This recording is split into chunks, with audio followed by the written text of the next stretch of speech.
Apakah boleh tahu nama dan usia Mbak? Iya, saya Rihana, usia saya 20 tahun. Senang berjumpa dengan Mbak Rihana. Bagaimana kabarnya hari ini? Alhamdulillah baik, Mbak. Jadi hari ini apa yang ingin konsultasikan dan dapat saya bantu Mbak? Biasanya gini, Mbak, saya tuh akhir-akhir ini kayak merasa cepat lelah dan cepat pusing juga. Terus juga saya tuh kayak jadi gampang ngantuk dan kayak jadi susah fokus gitu loh, Mbak. Terus kata keluarga saya juga, saya tuh bukannya kayak lebih dari biasa gitu. Dengarannya Mbak Rihana sudah cukup sering ya merasa tidak nyaman seperti pusing, cepat lelah, dan mudah mengantuk. Untuk memastikan penyebabnya, apakah Mbak Rihana sudah memeriksakan diri atau melakukan medical check-up ke dokter? Iya, jadi tuh sebelumnya kan saya cuma mikir tuh kayak itu kan kurang tidur biasa aja. Tapi semakin waktu itu saya kayak habis bangun terus tiba-tiba saya pingsan. Terus habis itu akhirnya saya langsung periksa ke dokter deh. Baik Mbak, kalau boleh saya tahu, apa yang disampaikan oleh dokter mengenai kondisi Mbak? Jadi kan waktu itu saya periksa, terus habis itu saya disuruh buat ambil darah. Terus katanya kadar hemoglobin saya itu rendah, Mbak. Akhirnya dokter bilang saya tuh ngalamin anemia defisiensi zat besi. Terus katanya saya disaranin buat ke ahli gizi buat ngatur pola makan itu. Baik Mbak Rihana, terima kasih karena sudah berbagi cerita ya Mbak. Langkah Mbak sudah sangat baik karena segera memeriksakan diri ke dokter dan kemudian mengonsultasikannya ke ahli gizi untuk membantu mengatur pola makan. Ya, tapi kalau misalnya nanti bakal diatur pola makan gitu, mungkin kayak bakal ada tantangan yang jelas seperti itu nggak ya, Mbak? Nah, sekarang apa kalau memang ada kekhawatiran seperti itu, tapi tenang aja, nanti kita akan menyusun pola makan yang sesuai dengan kebutuhan dan kebiasaan Mbak Rihana. Jadi tidak perlu khawatir, kita diskusikan bersama agar Mbak Rihana juga nyaman menjalankan. Oke, jadi Mbak, kalau gitu saya jadi agak-agak soalnya saya tuh kayak sempat takut dan khawatir gitu loh, Mbak. Nanti tuh kayak banyak tantangannya dan jadi susah gitu buat pola makan saya.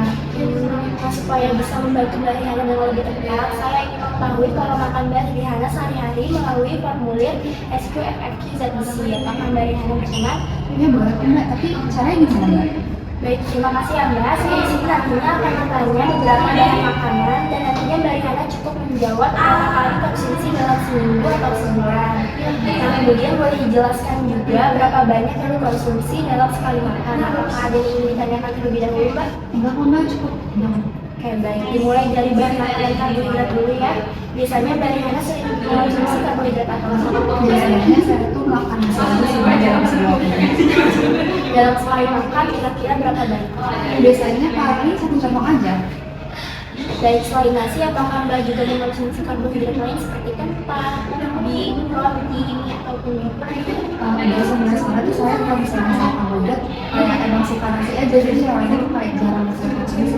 Baik, kalau protein misalnya hati ayam, ikan teri, dan daging sapi, biasanya seberapa sering Mbak?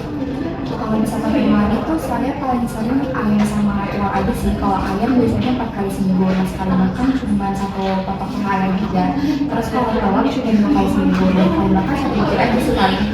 Nah, boleh dijelaskan ya Mbak, alasan konsumsi protein hewani seringnya hanya telur atau ayam? Apakah kurang suka dengan protein hewani lainnya? Sebenarnya tergantung, saya tuh suka-suka aja sama protein hewan lainnya, tapi misalnya ada yang Mbak, nah tapi itu saya pilih telur sama ayam tuh karena lebih gampang gitu loh Mbak buat dimasak. Oh, baik, saya mengerti alasan Mbak Rihana. Nah, kemudian Mbak Rihana mengonsumsi sayur tinggi zat besi seperti bayam, kangkung, daun katuk, atau daun singkong. Jadi kan saya tuh kuliah, terus saya juga makan Mbak, jadi kan saya kayak susah gitu loh mulai masak sayurnya, kayak nggak ada waktu lagi. Jadinya saya paling kalau misalnya di rumah aja tuh saya makannya cuma satu kali seminggu. Biasanya saya makan sayur kangkung, terus tiap satu kali makan paling 1 sampai 2 sendok makan aja. Saya paham sekali dengan alasan Mbak Rihana. Memang kesibukan terkadang membuat kita tidak sempat memasak sayur ya Mbak. Namun sebenarnya ada cara lain supaya kita bisa tetap makan sayur tanpa memasak dengan durasi yang lama Mbak. Gimana tuh Mbak? Nah, mungkin Mbak Rihana bisa membeli sayur patah di warung makan seperti bayam ataupun kangkung. Bisa juga dengan memasak sayuran simpel dan hanya membutuhkan beberapa menit.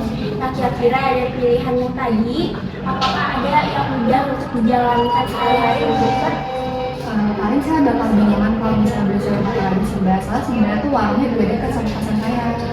Baik, pilihan yang tepat sekali ya Mbak. Selanjutnya, apakah Mbak Rihana rutin mengonsumsi tabletan darah Mbak?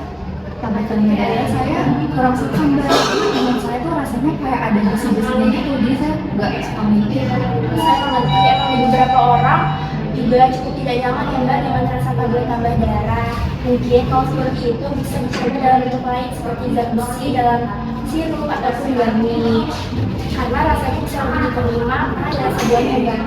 Oh, kalau misalnya yang kayak bentuk sirup sama gami itu boleh Mbak. Soalnya tuh sebelumnya tuh saya pernah lihat dan saya pengen nyoba. Itu saya agak ragu karena takutnya tuh kayak itu nggak ngaruh ke abal-abal gitu loh Mbak. Iya nggak apa-apa banget Mbak, yang penting tetap ada zat besinya supaya bisa meningkatkan kadar hemoglobinnya. Selain itu dan juga dengan mengonsumsi minuman yang mengandung vitamin C supaya menyerap zat besinya lebih optimal. Oh, kan Mbak, kalau gitu saya harus makan makanan yang kayak zat besi ya.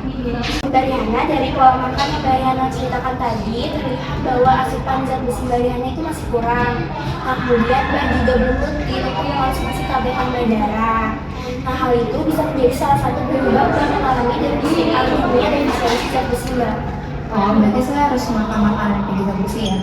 Mbak Riana sudah memahami solusi dari kondisi yang dialaminya ya Mbak. Nah, tujuan utama konseling kita hari ini adalah untuk membantu meningkatkan kadar hemoglobin Mbak Riana dengan memperbanyak konsumsi makanan tinggi zat besi seperti daging merah, ayam, lalu ada bayam, kalkun, dan kacang-kacangan.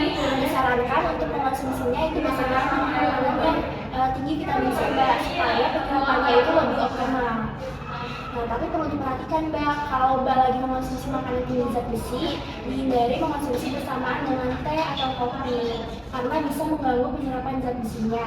Boleh diberi jarak sekitar 1-2 jam terlebih dahulu Mbak sarankan. Nah, kemudian dari Hana juga harus rutin mengonsumsi tablet tambah darah. Kalau Mbak lebih nyamannya gummy, boleh Mbak, seperti yang tadi sudah kita bahas ya Mbak. Nah, apakah sekiranya Mbak Riana setuju untuk pelan-pelan mengubah pola makannya? Iya, setuju Mbak. Saya juga jadi kayak lebih ngerti gitu loh untuk ngatur pola makan saya nanti. Baik, terima kasih karena sudah setuju dan bersedia mencoba memperbaiki pola makan ya Mbak. Kalau begitu, apakah Mbak Riana dapat mengambil kesimpulan dari sesi konseling hari ini? Iya, jadi gini Mbak, berarti nanti saya bakal konsumsi makanan yang tinggi zat besi dan juga vitamin C supaya penyerapannya nanti lebih optimal. Terus juga nanti saya bakal rutin konsumsi tablet tambah darah tapi masih dalam versi gummy tadi. Baik, apakah ada yang ingin ditanyakan atau dikonfirmasi kembali Mbak? Nggak cukup kok Mbak, udah sangat jelas, makasih banyak Mbak Nara. Ya baik, maka dari itu mungkin kita cukupkan ya Mbak sesi konseling pada hari ini. Terima kasih Mbak Riana sudah meluangkan waktunya. Semoga saran yang tadi sudah kita diskusikan bisa membantu Mbak dalam memperbaiki pola makan dan meningkatkan kadar hemoglobin Mbak. Iya Mbak. Baik, nanti kita akan bertemu kembali setelah Mbak Riana mencoba perubahan pola makan dan rutin mengonsumsi tablet tambah darah. Apakah Mbak Riana berkenan apabila pertemuan selanjutnya ada pada minggu depan? Iya boleh Mbak, minggu depan nanti saya kesini lagi. Baik Mbak, kita jadwalkan konseling kembali minggu depan ya. Terima kasih karena sudah meluangkan waktunya. Semoga Mbak Riana sehat selalu. Iya, makasih kembali Mbak.